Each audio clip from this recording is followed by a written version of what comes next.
RDC TV. O Rio Grande se conecta aqui.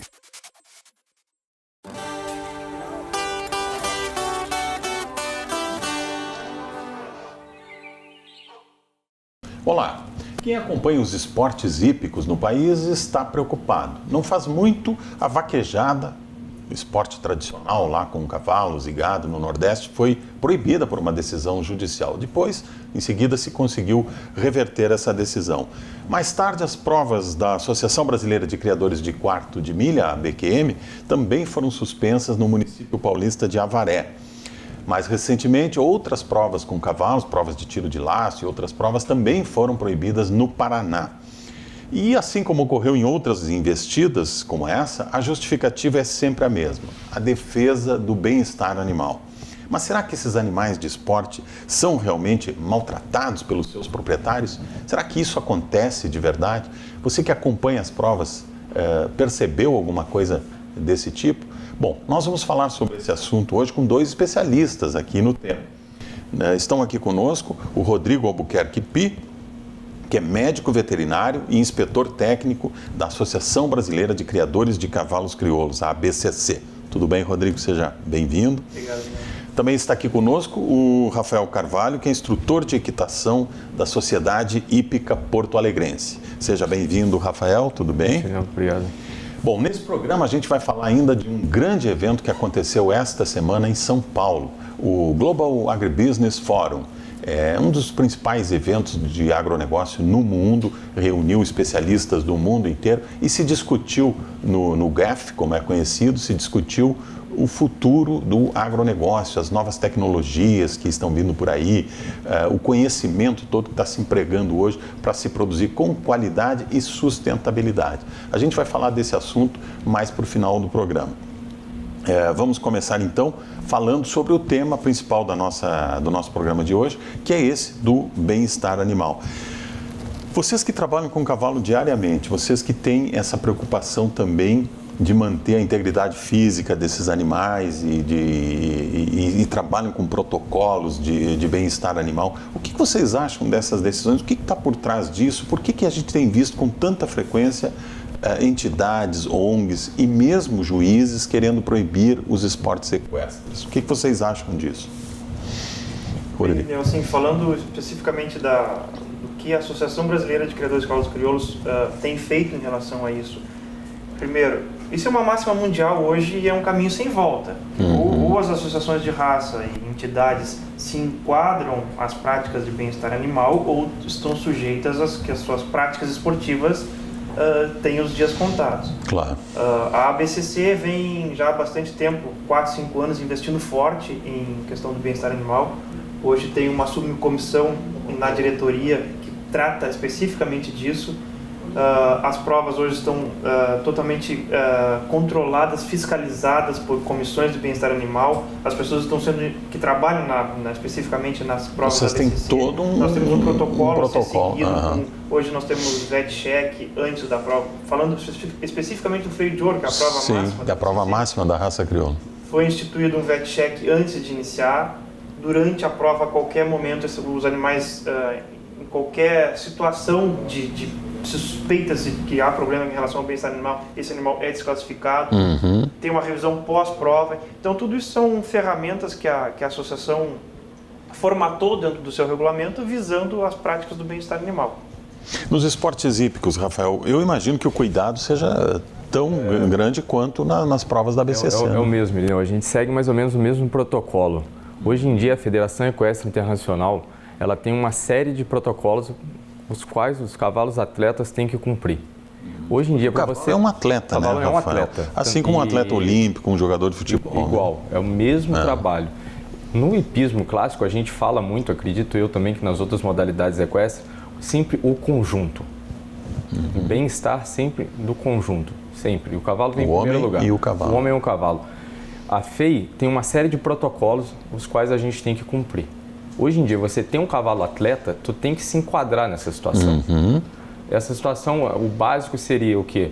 O cavalo está com a caderneta de vacinas em dia, exame de anemia, mormo, qualquer prova para o cavalo estar escrito, ele tem que estar cadastrado na federação equestre. A federação corre atrás disso, sempre mantendo os cavalos em dia. Da mesma maneira que ele comentou aqui, tem um vet check sempre, tem uma inspeção veterinária antes do concurso, durante o concurso, a qualquer momento o veterinário do concurso tem autoridade de te mandar parar, se ele sentir que algum momento pode estar acontecendo. Terminando a prova, tem uma outra inspeção veterinária. Posterior a isso, ainda tem um antidoping. São três inspeções. São 3 inspeções fora o antidoping. Então, o cavalo ele está muito bem amparado quanto a isso. E tudo isso é acompanhado, por médicos veterinários. O tempo todo. Quer dizer, não se exige do animal mais do que ele pode dar, né? De maneira nenhuma. É um atleta. Tu pode fazer a mesma comparação conforme a gente estava falando da situação do atleta. Se você exigir demais do atleta, ele não consegue cumprir o objetivo dele. Sim. E até para poder desempenhar bem, ele tem que ser bem tratado, né? Exatamente, são coisas antagônicas, né? O maltrato com a alta performance. Sim. Ou tu trata bem para ele ter um bom desempenho e ter uma alta performance, ou senão são coisas que não tem como... As duas coisas caminham paralelas. Claro. Exato. É um contrassenso, né? Você imaginar que um atleta... E geralmente são animais de alto valor, muito caros. Quer dizer, é um patrimônio também do proprietário. É uma indústria envolvida, né? Em tudo isso. Isso é uma coisa bem bacana, assim, que acho que vale a pena a gente ressaltar. A indústria hoje do cavalo no Brasil, ela movimenta 16 bilhões de reais por ano. Gera mais de 3 milhões de emprego. Então, são pessoas sérias, são instituições sérias que estão à frente disso, estão cuidando disso.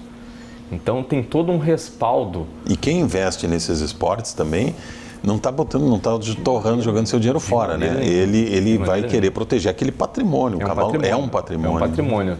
Hoje em dia, tu pega um cavalo que está competindo nas provas grandes, que a gente fala no hipismo, saltando o grande prêmio, o cavalo tem seguro, ele tem todo um cuidado, ele tem diretamente com ele, no dia a dia, ele tem 7 profissionais que estão acompanhando ele diariamente, direto com o cavalo. 7 pessoas trabalham diretamente com um cavalo. Com um cavalo.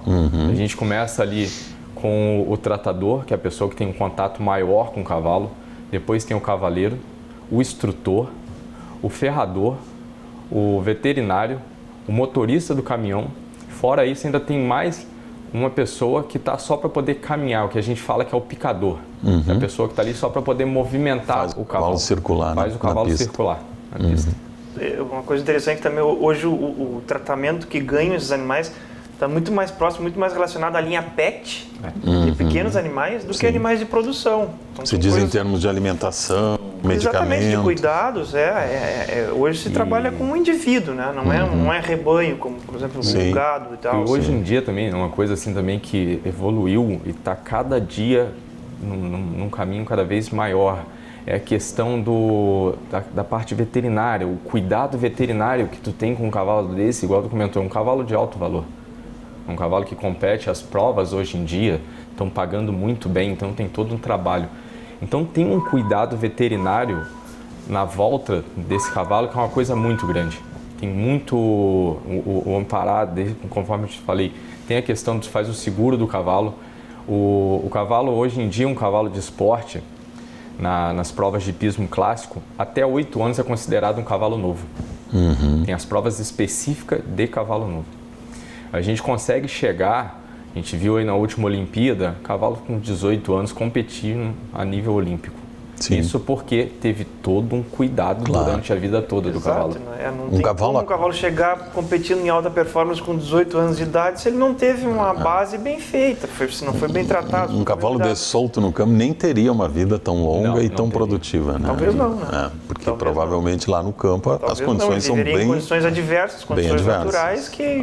Com certeza. Que abreviaria... Eu chego até a pensar às vezes o seguinte, será que nós teríamos a população equina que nós temos hoje, registrada e controlada e com vacinação, com tudo, se não existissem os esportes equestres, o cavalo seria praticamente um animal em extinção. Pode ser, né? Porque o esporte faz com que as pessoas mantenham seus cavalos, cuidem da reprodução, cuidem da alimentação. Conforme a gente está falando, hoje em dia qualquer competição equestre, ela tem por trás o respaldo da FEI. Que a Federação Equestre Internacional. São Então, padrões únicos para o mundo, assim como tem a FIFA, tem a FEI. Tem a FEI. Tu tem aquele padrão, tu tem que se enquadrar naquela situação. E uma das primeiras coisas assim que sempre tem, normalmente tem uma prova internacional que vem um delegado da FEI, que é uma pessoa que é cadastrada, delegada, é a primeira coisa do bem-estar do cavalo. Sim. Em primeiro lugar. Sim. Rafael, eu acompanhei, e o Rodrigo sabe disso, acompanhei muitos anos as provas do freio de ouro, narrei as provas do freio de ouro e acompanhei os bastidores das provas. Então a gente via lá o cuidado que as pessoas têm com os cavalos, os veterinários, enfim, na véspera e todo o cuidado na véspera das provas. Agora, muita gente que vê pela televisão, às vezes, mas tem aquela prova da peixada, que o cavalo utiliza mais o corpo, se choca com o novilho, enfim. Agora, é importante dizer que esse tipo de atividade é a atividade que sempre foi a atividade da lida de campo, né? Isso é o trabalho do cavalo no campo, né? Exatamente. Vamos dizer, a prova do freio de ouro nada mais é do que provas, ela se originou em provas que se faziam no campo e chegou à pista, se regulamentou e hoje transcendeu tudo isso, virou um esporte, né? Sim. Uma prova esportiva. Só que, acima disso, a associação, tu falasse na questão do gado, que também é outra coisa importante dentro da prova do crioulo, as provas que envolvem o gado. Tem a paleteada, que tem aquela corrida. Também tem todo um protocolo de cuidado desses animais, desde o embarque na propriedade de origem, o transporte, a chegada no local da prova, a alimentação, ao local onde esse animal vai dormir à noite para ser trabalhado. Então, tudo isso tem um protocolo padrão da Associação do Crioulo hoje, para as provas que envolvem o gado também. Então, também está inserido o bovino está protegido por esses protocolos. Das normas de bem-estar animal. Sim. Isso é super importante também. Porque isso é importante a gente referir isso, né, Rodrigo? Porque muitas vezes as pessoas, eu vejo, comentam isso. Mas o boi não tem o mesmo cuidado que o cavalo tem. Isso foi uma das máximas que a gente escuta que ocorreu lá em cima, que foi a questão da perseguição ao bovino, né, que é o que foi que gerou toda essa polêmica. Hoje eu não me lembro agora o nome do deputado, mas tem um projeto de lei tramitando no Congresso Nacional que tenta proibir exatamente os esportes de perseguição. Exatamente. Né? De perseguição, como a vaquejada, como a paleteada no freio de ouro. Né? Exatamente. Se as associações de raça não se preocuparem com isso, acho que tem que, como a Associação do Crioulo tem feito, está correndo na frente sempre buscando normas de proteção, regulamentos que evitem todos esses problemas, porque senão nós estamos aí fadados a... Uma coisa assim, Irineu, que eu acho que é bem bacana também que tu comentou, muitas vezes a pessoa vê a prova, mas tem todo um trabalho no bastidor, antes e depois da prova. Tu pega uma prova de hipismo clássico, e eu tenho certeza que o pessoal do freio de ouro faz a mesma coisa. Terminou a prova, tem um cuidado especial com o cavalo, é feito gelo, acupuntura no cavalo, tem um trabalho de relaxamento na musculatura, é um atleta. E realmente tem isso, assim. Então, às vezes, a pessoa não se dá por conta no que acontece o depois daquilo ali. O cuidado que o cavalo tem. Antes e depois, né? Antes e depois. Comparado com esportes humanos, como o boxe, como o MMA, esses esportes, o UFC, esses esportes, enfim, de luta, não tem nem comparação, né? Quer dizer, são esportes muito menos violentos e agressivos. Na verdade, eu sempre acho que isso, o mundo, os antagonismos da sociedade que a gente vive hoje em dia, né? De condenar uma coisa que saiu essa semana, que está recente, crianças de ecoterapia pintando um animal, que aquilo... Sim, foi um escândalo essa semana, a história do cavalo pintado. E aí, isso tem milhões, uma indústria que envolve milhões de dois atletas que vão para dentro de um ringue e se socar até um apagar, desmaiar. Então, sabe, são coisas bem antagônicas da nossa sociedade atual, né? E essa história do cavalo pintado aconteceu na Sociedade Hípica de Brasília, né? As crianças foram lá e uma atividade era pintar, colorir o cavalo. Isso gerou uma discussão, uma polêmica interminável. Vocês fazem esse tipo de trabalho quando trabalham com crianças, com ecoterapia, lá na escola pessoas com necessidades especiais? Na Escola da Sociedade Hípica, a gente começa a trabalhar com as crianças a partir dos 2 anos. Faz a pré-escola com os pôneis. E eu já vi várias situações que tu usa isso para poder fazer o contato, aproximar a criança cada vez mais do cavalo. E, acima de tudo, ensinar ela que, posterior àquilo ali, ela cuidar do cavalo, ela dá um banho no cavalo. E essa Depois que pinta, eles lavam o cavalo. Sim, lavam o cavalo. Essa situação específica desse cavalo que aconteceu lá em Brasília, te falo com toda toda a experiência, 20 anos trabalhando com o cavalo. O cavalo, de maneira nenhuma, ali, ele foi maltratado.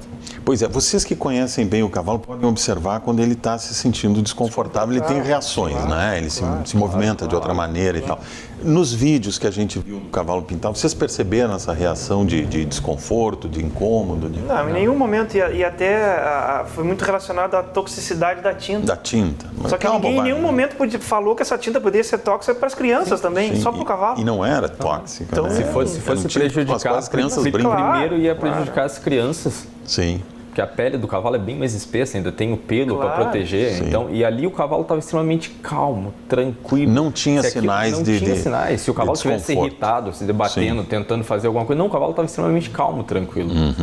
E é um procedimento que eu já fui em vários cursos, que às vezes a gente, para entender a mecânica do cavalo, o profissional pinta no cavalo o esqueleto do cavalo. É uma coisa que está muito em moda, vamos dizer assim, para você poder entender a mecânica. Pô, como é que o cavalo, o que eu posso fazer para melhorar, ajudar mais ainda o cavalo a se movimentar sem eu conseguir estar fora do movimento dele. Então acontece muito isso. E é uma cursos de fisioterapia, aulas de anatomia também dentro das universidades se usa bastante isso, de pintar o animal para tu ter uma noção real de onde cada músculo se move, onde está cada tendão se insere. Então isso é uma coisa que didaticamente fica muito fácil de ensinar dessa forma. E que não traz malefício, dano nenhum ao animal. De novo, isso acontece muitas vezes de artistas plásticos, né? Pintarem uma modelo, pintarem literalmente o corpo da modelo. Exatamente. Aí a arte é bonita. Pois então é aquilo que eu disse, são os antagonismos da nossa sociedade, né? Fazendo uma comparação assim, a mesma coisa de tu pegar o teu cachorro e bota eu já vi várias situações, a pessoa cola um brinquinho, bota um lacinho na cabeça. Um lacinho. É a mesma coisa. É a mesma situação. E aí se diz, não, mas afeta a dignidade do animal. Será? Vocês trabalham muito com ecoterapia, né?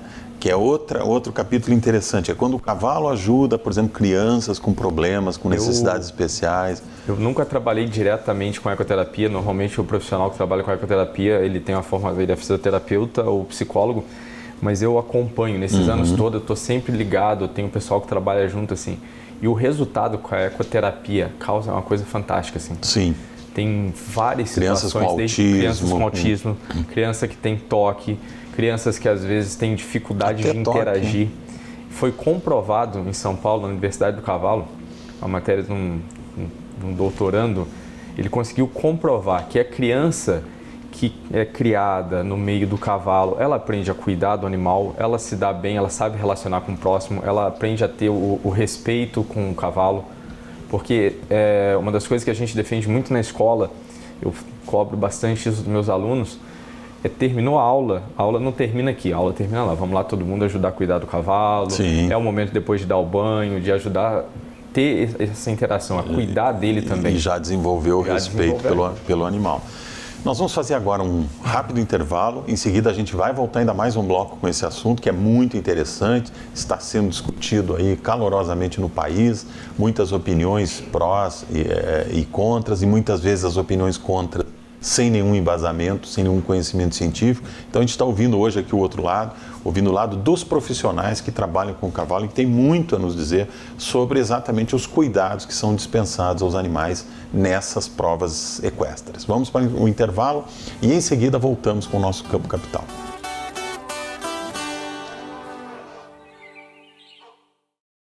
Estamos de volta com o Campo Capital, nosso talk show do agro, hoje falando sobre um tema que preocupa criadores, preocupa os produtores rurais e também preocupa as pessoas que vivem nas grandes cidades, o nosso público, os nossos assinantes que acompanham a RDC TV na sua casa e que muitas vezes têm filhos numa escolinha de equitação ou são eles também praticantes de esportes equestres. Há uma onda no país restritiva que vem tentando proibir muitas dessas atividades. Tivemos proibições no Nordeste, em São Paulo, no interior de São Paulo, no Paraná recentemente, e essa semana a polêmica do cavalo pintado em Brasília.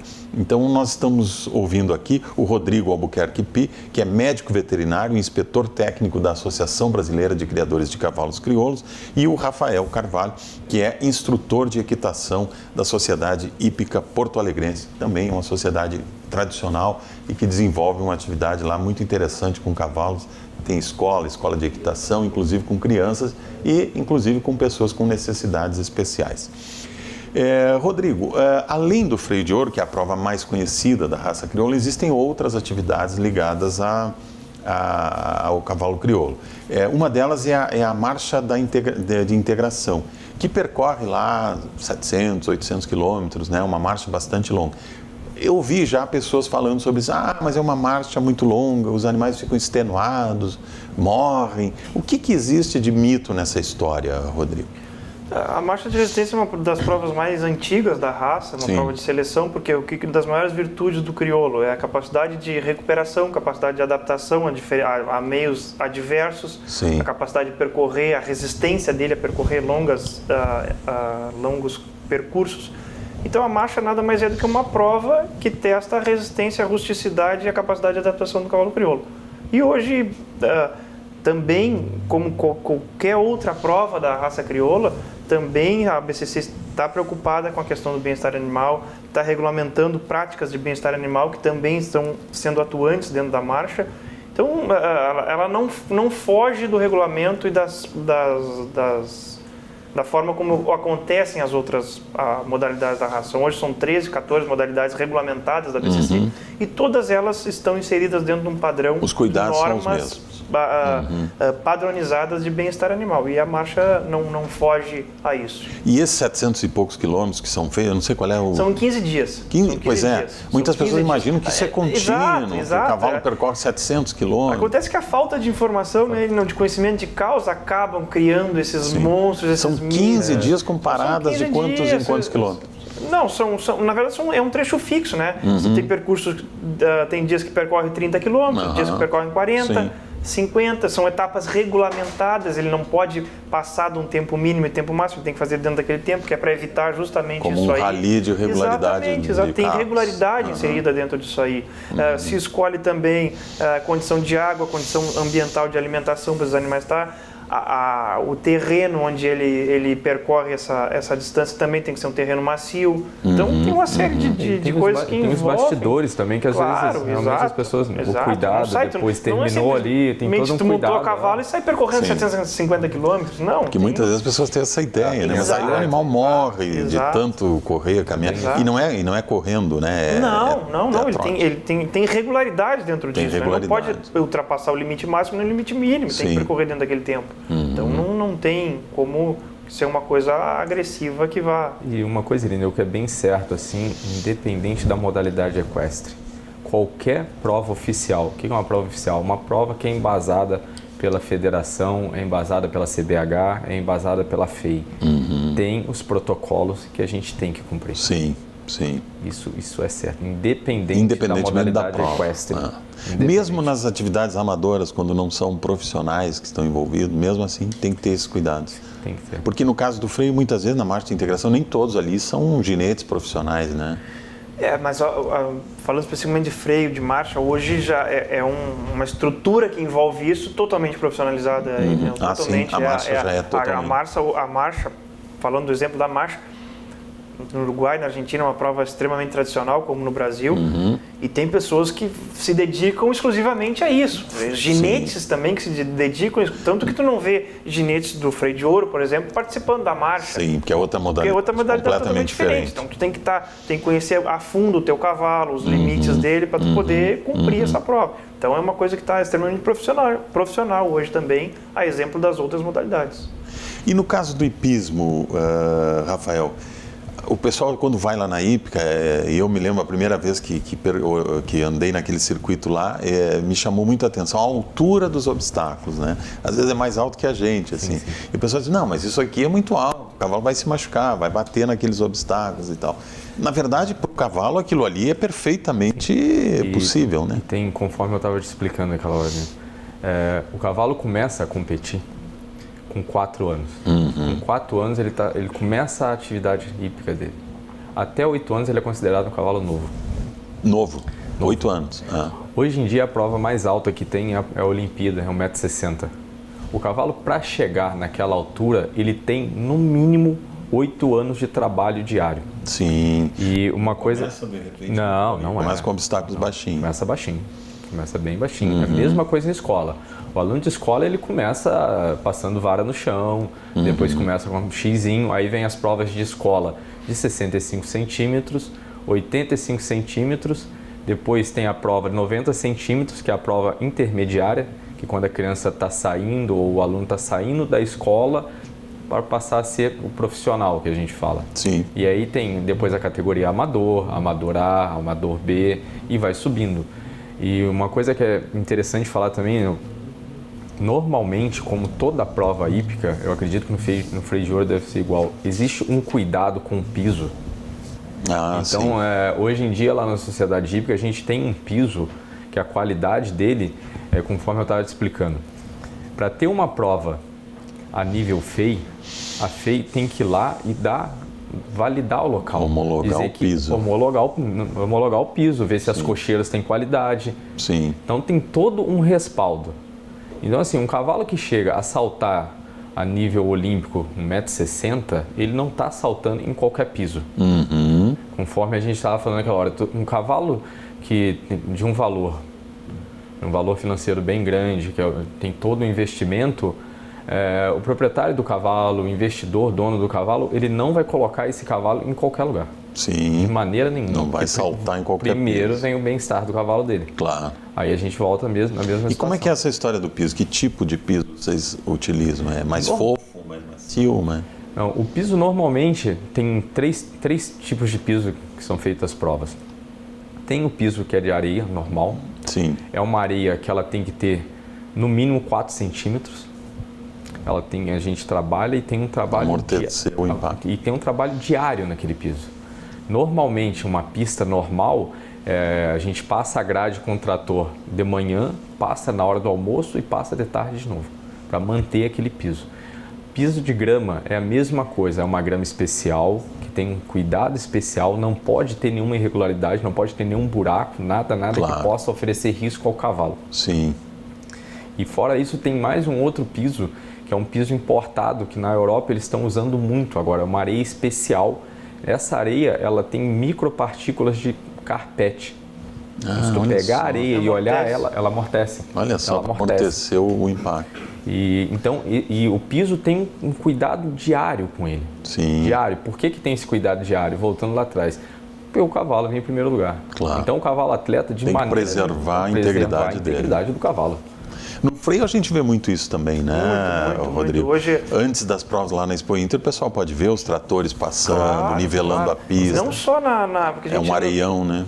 A gente nos remetemos muito à final do freio na Expo Inter, mas antes disso tem as classificatórias, onde a associação vai lá, ela fiscaliza a pista, porque não só o ambiente da pista de campo, que a gente chama, que é a pista de areia, tem a pista da prova de mangueira, tem a questão das cocheiras, então tudo isso é fiscalizado antes e a associação exige para aquele organizador daquelas classificatórias no interior do estado e fora do estado também, que tenham condições mínimas, padrão ABCC, como a gente costuma dizer, Sim.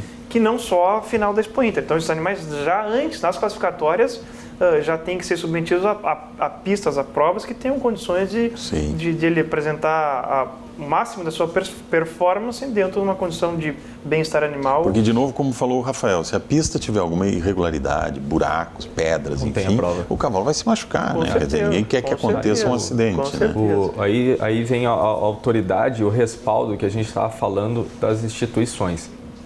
O representante da FEI, da prova, o representante da Confederação Brasileira de Hipismo, o representante da entidade que está validando aquele concurso, não deixa sair a prova.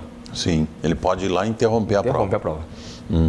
Ele tem autonomia para poder fazer isso a qualquer momento. E da mesma forma, se o animal não estiver, ou mancou, apresentou algum... Para na hora. Imediatamente ele sai da prova, né? Às vezes, hoje, né, o modelo da BCC veio do hipismo. Do hipismo. Hoje, com o VetCheck anterior, às vezes ele nem entra na prova. Nem entra. Se ele está com problema antes, ele nem entra. Sim. E problemas durante a prova também, ele passa por outra revisão, pode ser eliminado.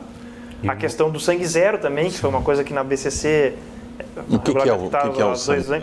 O sangue zero nada mais é do que durante qualquer prova da BCC, um animal que apresente qualquer sangramento visível, esse animal é desclassificado por medida de bem-estar animal. Sim. Não pode ter nada, seja um piquezinho na espora, como a gente chama. Se ele bateu de forma acidental e cortou, às vezes machuca não um pouquinho importa, a boca, o freio. Hoje é a questão, por isso que se chama sangue zero. Sim. Se aparecer uma marquinha de sangue, ele está eliminado, desclassificado. O que acontece em qualquer esporte, né? No futebol, em qualquer esporte, pode se machucar. Agora, na Olimpíada que teve no Rio, teve um cavaleiro brasileiro que foi eliminado. Foi uma situação assim, sangue zero. O que aconteceu com ele foi uma situação extremamente pequena. O cavalo se cortou, foi um detalhe, Sim. Coisa de 1 centímetro. A federação foi lá, interditou e ele não pôde mais competir. Então a integridade do cavalo vem sempre em primeiro lugar. Eu ainda me lembro, agora você falou, eu me lembrei ainda nas provas do freio, quando os jurados eram chamados para ir lá examinar a boca do cavalo. Isso. Porque às vezes ele apresentava uma reação estranha para ver se tinha machucado. 3 anos atrás, Mas a depois questão eu também estava relacionada à boca, somente boca, a embocadura, o freio que a gente chama. Porque eu não acompanhei mais as provas depois. Ele era eliminado. Hoje não importa o local onde se tivesse em qualquer parte do corpo do cavalo, ele é desclassificado por medida de bem-estar animal. Claro. E essa revisão final ainda tem. Sim.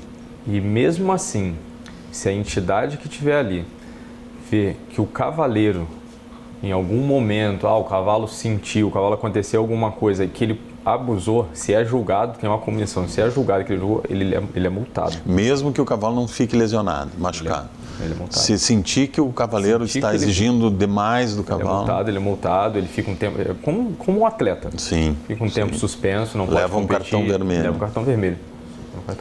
Eu já vi até críticas no sentido de assim, mas o freio de ouro às vezes acontece com chuva. Bom, o freio de ouro é uma reprodução do trabalho de campo, né? Quer dizer, no campo o peão não pode escolher tempo para trabalhar. Não podemos esquecer que ela é uma prova de seleção de raça, seleção, uma seleção integral. Então essas coisas, hoje também há uma tendência também de que uma cobrança em cima do fechamento da pista da Expo Inter e tal, uma discussão que vai e vem. Querem fechar a pista? Querem fechar para ter um ambiente... Não ter chuva no dia da prova. Exatamente. Mas a gente não pode esquecer que antes de tudo isso, o freio é uma prova que traz para a pista o que é feito no campo. Pois é. Nós não temos o nosso campo coberto. E isso é importante a gente referir esse tipo de coisa, né? A prova do freio de ouro reproduz, naquelas condições ali, trabalhos, atividades que eram tradicionais nas fazendas e no campo. E lá no campo o peão não pode escolher. Se está chovendo, às vezes vai ter que recolher o gado, vai ter que fazer algum trabalho. E o animal tem que trabalhar nessas condições. O que acontece em qualquer esporte, né? Nós temos futebol com chuva, nós temos Fórmula 1 com chuva, correr de carro a 350 por hora não é nada seguro, é perigoso também, mas faz parte dos esportes. Que rumo vocês acham e de que forma essas entidades como a ABCC, a Sociedade Hípica, estão se prevenindo desse tipo de atitude? Nós tivemos há pouco tempo a sanção, né, do governador do estado para a prova do freio de ouro, como foi considerada a prova de relevante interesse cultural para o estado, projeto do deputado Sérgio Turra. E isso é uma forma também de mostrar que está se tratando de uma coisa séria, né? Até vocês imaginam que essas entidades possam preventivamente fazer alguma coisa para se prevenir de futuros ataques nesse sentido? Irineu, falando especificamente do crioulo, aquilo que eu disse no início, a associação tem procurado trabalhar com prevenção, tá? Colocar práticas no regulamento que protejam os animais em qualquer independente da modalidade da prova, seja freio de ouro, marcha que tu citasse, uma simples exposição morfológica, onde se analisa só a beleza, também está inserido ali, bem-estar animal, tem inspeção rigorosa. Na prova morfológica, a análise é só do aspecto físico do animal. Mas independente se tiver algum machucado, se tiver questão do sangue, na morfologia também, esse animal é desclassificado. Então a ABCC tem tomado práticas e adotado medidas preventivas, buscando a maior qualidade, a maior qualificação possível das suas provas. Sim. Se sabe que a gente está sempre exposto a esse tipo da questão das ONGs, que a gente vê que está uma coisa que está bem vigente hoje em dia, em questão de bem-estar animal, mas a gente procura informar que as pessoas tenham conhecimento daquilo que está acontecendo, que é o que nós conversávamos anteriormente. Muita dessas situações são por desconhecimento de causa. Exato. Então, se tu não informar as pessoas do que está acontecendo, nós estamos sempre sujeitos, abrindo a guarda a esse tipo de ocorrência. Nós temos que encerrar, Rafael, vou pedir para ser breve aqui no encerramento. Eu, complementando aqui, a sociedade hípica, a gente tenta trabalhar da mesma maneira, tentando fazer com que a informação chegue de maneira sempre clara, mostrar para o pessoal que realmente tomar um pouco de cuidado com essa situação, com a informação que está circulando meio por cima, assim, sem um conhecimento mais fundo. Sim. Isso eu acho que é a melhor prevenção que a gente pode ter. E hoje com as redes sociais, às vezes essas fake news, elas ganham uma dimensão impressionante, né? Bom, nós esperamos ter contribuído aí para esse debate, ouvindo o outro lado, ouvindo o lado das pessoas que realmente entendem do assunto e que trabalham diretamente com os cavalos de esporte. Eu acho que foi muito importante ouvir aí o Rodrigo e o Rafael, para a gente ter essa visão do outro lado, saber o que acontece nos bastidores das provas equestres e não cair na conversa que muitas vezes a gente ouve falar aí de verdadeiras barbaridades perpetradas contra esportes que têm tradição, que são sérios, são praticados no mundo inteiro e praticados dentro de protocolos e regras rigorosíssimas de bem-estar animal. Queria agradecer então muito ao Rodrigo Albuquerque Pi, médico veterinário, inspetor técnico da BCC, e o Rafael Carvalho, instrutor de equitação da Sociedade Hípica Porto Alegrense. Muito obrigado a vocês dois. Prazer. Nós vamos fazer um rápido intervalo, em seguida a gente vai voltar falando de outro assunto. Vamos voltar falando do Global Agribusiness Forum, que aconteceu esta semana em São Paulo e que discutiu o futuro da agricultura. Já voltamos.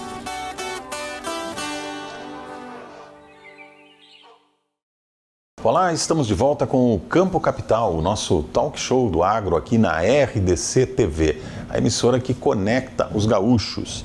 Nos primeiros 2 blocos a gente conversou aqui sobre o cerco aos esportes equestres aí por entidades, ONGs e, enfim, decisões judiciais que vêm cerceando aí a realização de algumas dessas provas. Ouvimos 2 especialistas que acompanham as provas e tivemos aí uma outra visão dessa realidade e desse mundo do cavalo. Mas nesta semana aconteceu em São Paulo o Global Agribusiness Forum, que é um dos maiores eventos, um dos mais importantes eventos de agronegócio no mundo hoje, e que discutiu nessa edição, o evento acontece em São Paulo, e nessa edição se discutiu exatamente o futuro do agronegócio, o futuro da agricultura, da pecuária, das novas tecnologias que estão mudando o campo e mudando a forma de produzir alimentos. Eu estive no GAF a convite da revista Plant Project, essa revista da qual eu sou colunista, uma revista de São Paulo, do grupo Datagro. Eu estive a convite da revista Plant Project lá no Global Agribusiness Forum, o GAF, como é conhecido, e conversei com alguns gaúchos que estavam lá, e muito gaúcho presente. Quando a gente fala de agricultura, a presença dos gaúchos é muito marcante no agronegócio do Brasil, no agronegócio brasileiro. E lá estavam vários gaúchos que se destacaram nesse setor e que deram depoimentos para a gente. Queria agradecer aqui, inclusive, o apoio que nós tivemos lá do pessoal da Plant Project, o Jonathan, que nos acompanhou, e o colega dele do áudio também, que nos acompanharam lá e gravaram conosco essas entrevistas. Nós conversamos com o presidente da Associação Brasileira de Proteína Animal, a BPA, que reúne as indústrias de carne de frango, de carne de suínos, o ex-ministro da Agricultura, Francisco Turra. E ele falou sobre um ponto muito importante, sobre a imagem do agronegócio brasileiro, no momento em que esse setor do qual ele é líder, vem sofrendo também algumas restrições, boicotes por parte do mercado da União Europeia, agora algumas restrições também na China, restrições da Rússia à carne suína e no Brasil internamente algumas operações da Polícia Federal, como a Operação Carne Fraca, que de certa forma trouxeram problemas à indústria no sentido de que se criou na opinião pública uma ideia de que todas as indústrias estão fora do padrão, quando os casos que aconteceram e que foram denunciados corretamente pela Polícia Federal eram casos pontuais, eram casos que estavam acontecendo em uma ou outra indústria que envolviam alguns inclusive funcionários dos serviços de inspeção federal. Mas a indústria como um todo, ela exporta há 40 anos e para 150 países do mundo e tem reputação internacional. Vamos ver o que disse o presidente da ABPA, Francisco Tua. As inovações acontecem no campo, em todos os setores, em todos os segmentos e de uma maneira muito ágil, muito rápida. Ninguém acompanha, é algo fenomenal. Você hoje vê, amanhã você te assusta da mudança que aconteceu pelas inovações cientificamente trazidas e implementadas. No nosso setor não é diferente.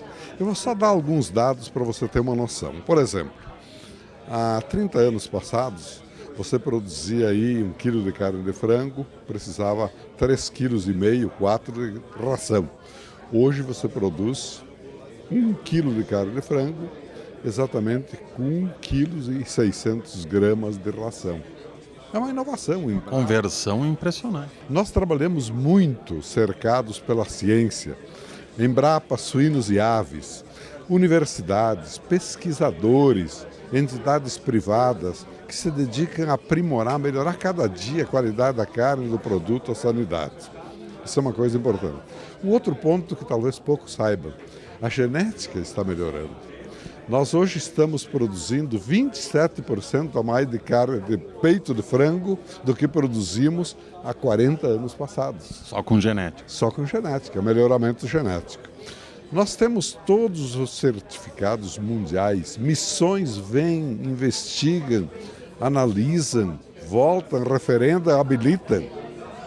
Não são só as grandes certificadoras internacionais, é a visita que é feita pelo importador. 40 anos de história de exportação, então é terrível você ver de repente o teu produto denegrido, estragado, maculado pela imagem que é veiculada ao mundo pelo próprio brasileiro. É lamentável. Eu também conversei lá no GAF com o Werner Santos. Ele falou sobre as novidades tecnológicas da indústria de máquinas agrícolas. O que vem por aí de novidades técnicas nesse setor? Vamos ouvir o Werner. Olhando assim a máquina hoje, primeiro o piloto automático já é uma realidade. E agora a automação da máquina. Então o operador cada vez mais ele passa a ser um gerenciador. Ele faz a gestão da máquina, ele tem aplicativos ou na própria máquina, ou às vezes até no próprio celular, que diz para ele quantas plantas ele está aplicando, qual é a capacidade que ainda tem, por exemplo, para abastecer um tanque de sementes ou um tanque de fertilizantes. Eu diria assim, hoje para o operador a coisa é online. Tá? Ele não vai amanhã ver o que ele aplicou para saber o resultado. Ele vai fazer o ajuste naquele instante, instantaneamente ele conseguir fazer o ajuste. Em relação aos automóveis, desculpe te interromper. E no futuro, não tenha dúvida nenhuma que as máquinas autônomas virão. Eu não tenho dúvida nenhuma. É uma questão de tempo para que a gente também esteja preparado para isso. Os protótipos já estão operando. Estão rodando, já tem vários protótipos rodando. Outra coisa importante, máquinas elétricas. Isso é uma coisa que a gente tem que colocar em mente, que daqui uns dias, assim como os veículos, tem veículo autônomo, tem veículo elétrico, já tem várias empresas trabalhando com máquinas elétricas, com protótipos de máquinas elétricas e protótipos de máquinas autônomas. Agora, em relação aos automóveis, que a gente vê tanta tecnologia, hoje as máquinas estão no mesmo nível e até mais sofisticadas, né? Eu diria que muitas máquinas até mais sofisticadas. Por quê? O automóvel, ele tem o autônomo, ele tem piloto automático e a máquina tem uma interface com o implemento. Então, muitas vezes, da própria máquina, ela automaticamente gerencia o implemento e ela traz, quando a gente olha um trator com uma plantadeira e o piloto automático, ela traz o implemento para aquela posição que ele precisa. Então, o operador praticamente não mais só não opera a máquina, mas deixa de operar, inclusive, o implemento que é gerenciado pela máquina. Agora, para operar tudo isso, é preciso capacitação e treinamento, né? Não é mais um simples operador que consegue fazer isso, ele precisa ter treinamento, né? Hoje vi uma coisa pelo pessoal da BIMAC que me chamou muita atenção, que é um trocadilho. Há um tempo atrás, meu filho, ou você estuda ou vai ficar na roça. Hoje, para você ficar na roça, você tem que estudar. Nós vamos fazer mais um intervalo e em seguida a gente volta então com o último bloco do nosso Campo Capital.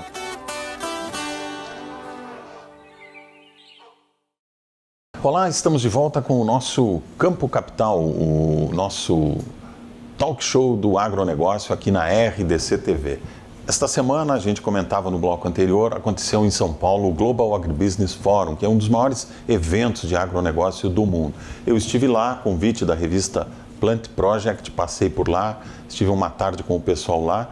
Eu sou colunista dessa revista e estivemos lá em contato com o pessoal da revista, conhecendo as novidades que existem aí no setor, e eles nos deram um apoio para a gente gravar algumas entrevistas com os gaúchos que estão fazendo aí sucesso no agronegócio brasileiro. Eu conversei também com o analista de mercado e consultor da Datagro, Flávio França Júnior. Ele comentou essa guerra comercial entre China e Estados Unidos, que de uma forma ou de outra vai impactar o agronegócio no Rio Grande do Sul. Uma guerra comercial, ela é nociva para todo mundo. É verdade, o mercado internacional, balizado por Chicago, derreteu nas últimas semanas em função disso. Já que a China saiu fora do mercado norte-americano, ela não compra nenhum grão de soja há 3 meses. E aí o mercado derreteu, literalmente. O Brasil perdeu menos, vamos classificar dessa maneira, não saiu ganhando, nem em termos de preços e nem em termos de volume. E a gente também não tem soja para cobrir mais do que a gente já ia vender. A China vai buscar soja onde? Então a China está buscando onde esses dias ela comprou alguns lotes da Rússia, fez um navio na Rússia, mas não é o normal. E a China vai ter que comprar soja norte-americana para completar os 100 milhões que ela compra. Ela vai buscar soja norte-americana mesmo sendo mais cara. Ela vai fazer comprar o menos possível de lá. Não vai priorizar o Brasil, Argentina, Paraguai, Rússia, seja lá onde tiver soja, ela vai atrás. Talvez, eu acho que é uma possibilidade de impacto também, a gente começar a vender mais farelo para a China. A China não é um comprador de farelo, ela compra o grão para esmagar lá. Mas ela não vai ter esse grão todo. Então, talvez na conta seja mais rentável comprar um farelo, mesmo e no outro princípio tributário de modelo deles econômico, comprar farelo brasileiro, farelo argentino, ele tem abundância e tem preço competitivo. Maior valor agregado. E para nós seria interessante vender mais farelo, né? Mas isso num primeiro momento, ok? Enquanto há o impasse, enquanto há a crise. Então, o Brasil perde menos, possivelmente ganha um pouco de espaço de mercado. Mas no rebote, num segundo momento, a China e Estados Unidos entrando, fazendo um acordo, que o bom senso diz que vão acabar fazendo um acordo. Inevitavelmente, geraria um acordo comercial, geraria mais demanda da China por soja nos Estados Unidos. A soja estaria certamente dentro do centro de um acordo para a China comprar mais dos Estados Unidos e ela compra dos Estados Unidos, compra soja, né? Então, provavelmente, o Brasil ganha, perde menos ou ganha nesse momento, mas pode perder um pouco lá na frente, ou perder um pouco de espaço se houver um acordo China e Estados Unidos para eles levarem um pacotão aí de soja, um volume maior do que eles já vendem normalmente. Muito bem, queria mais uma vez aqui agradecer ao pessoal da Plant Project, esta sensacional revista de agronegócio brasileiro, uma revista diferente de tudo que tem aí no mercado, apostando sempre na inovação, no futuro, nas novas tecnologias, que nos deu um apoio muito grande lá no GAF em São Paulo. E agora a gente vai encerrar o programa, como já é tradição aqui nas nossas 4 primeiras edições, vamos encerrar com uma dica de vinhos. Os espumantes, você sabe, podem ser demi-sec, brut, extra brut ou até nature. O que quer dizer isso? Por que eles têm essas classificações? Isso tem relação com o nível de açúcar residual, com o nível de açúcar que cada espumante apresenta.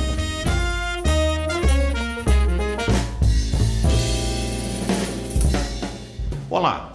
O assunto de hoje do Cave Guarnier são os diferentes níveis de açúcar dos vinhos espumantes. Os vinhos espumantes, antes de receberem a rolha, recebem o licor de expedição, que é uma mistura de vinho com açúcar, um pequeno xarope que é colocado no vinho antes de ele ser arrolhado e ir para o mercado.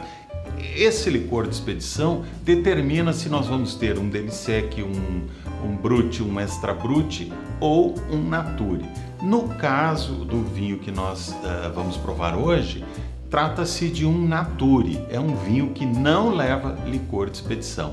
Então ele não tem açúcar ou tem uma quantidade mínima, resultado da resíduo da fermentação. Pela lei brasileira, o espumante Nature pode ter até 3 gramas de açúcar por litro. Os níveis dos outros, do Brut, do Extra Brut, você vê aqui na nossa tabelinha. Nós vamos então provar hoje esse Cavigás da Serra Gaúcha, Pinto Bandeira, que é considerada hoje a melhor região brasileira para a produção de vinhos espumantes, e o Cavigás é um dos bons exemplares, um dos bons representantes desta região. Ele ficou 2 anos na garrafa em contato com as leveduras mortas. Foi elaborado pelo método champenoise, a segunda fermentação ocorreu dentro da garrafa e o líquido ficou 2 anos em contato com as leveduras, um processo que é chamado de autólise. Isso confere ao vinho cremosidades, confere ao espumante aromas mais sofisticados, aromas secundários, aromas bem mais complexos do que um Charmat, por exemplo. Então nós vamos provar aqui o nosso Cavigás Nature. O Nature é uma tendência que vem crescendo, as vinícolas estão apostando muito nesse tipo de vinho, exatamente pela baixa concentração de açúcar. Quando o champanhe surgiu lá na região da Champagne, na França, ele era um espumante, um vinho doce. Com o tempo ele foi perdendo o açúcar e nós chegamos hoje ao Nature. A cor é um delicado amarelo palha com reflexos esverdeados, já tem um pequeno reflexo dourado, coluna de bolhas, uma coluna de bolha fina, persistente, formando uma coroa viva, branca, muito efervescente, vibrante, mostra que é um vinho com muito vigor, com muito frescor e com muita vitalidade. No nariz, aquilo que a gente falava, o champenoise sempre vai apresentar aromas um pouco mais complexos, aquelas notas de padaria, de fermento, de pão tostado, de brioche, biscoito. Ele já tem um aroma mais, um pouco mais sofisticado do que a gente encontra no Charmat, que é mais frutado. Aqui nós já temos esses aromas.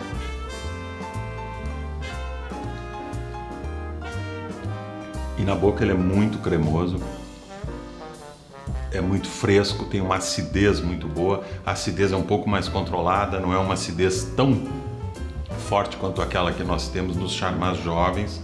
Aqui a acidez já está um pouco mais contida, mas ela é muito boa, dá frescor ao vinho, faz salivar, é um nível de acidez muito bacana. Típico característico do bom espumante brasileiro. Que vou dizer, hein? Não fica atrás de muito champanhe.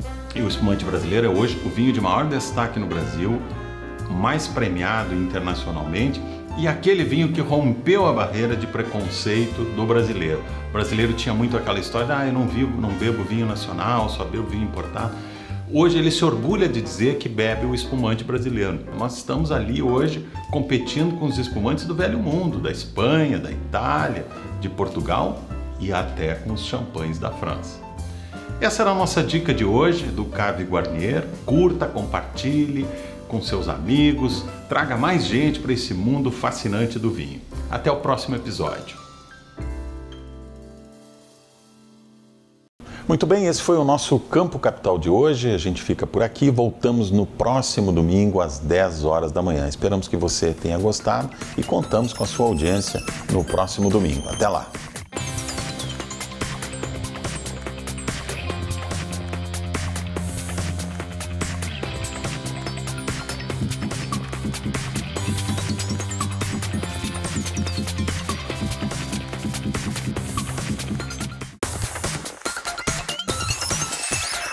RDC TV. O Rio Grande se conecta aqui.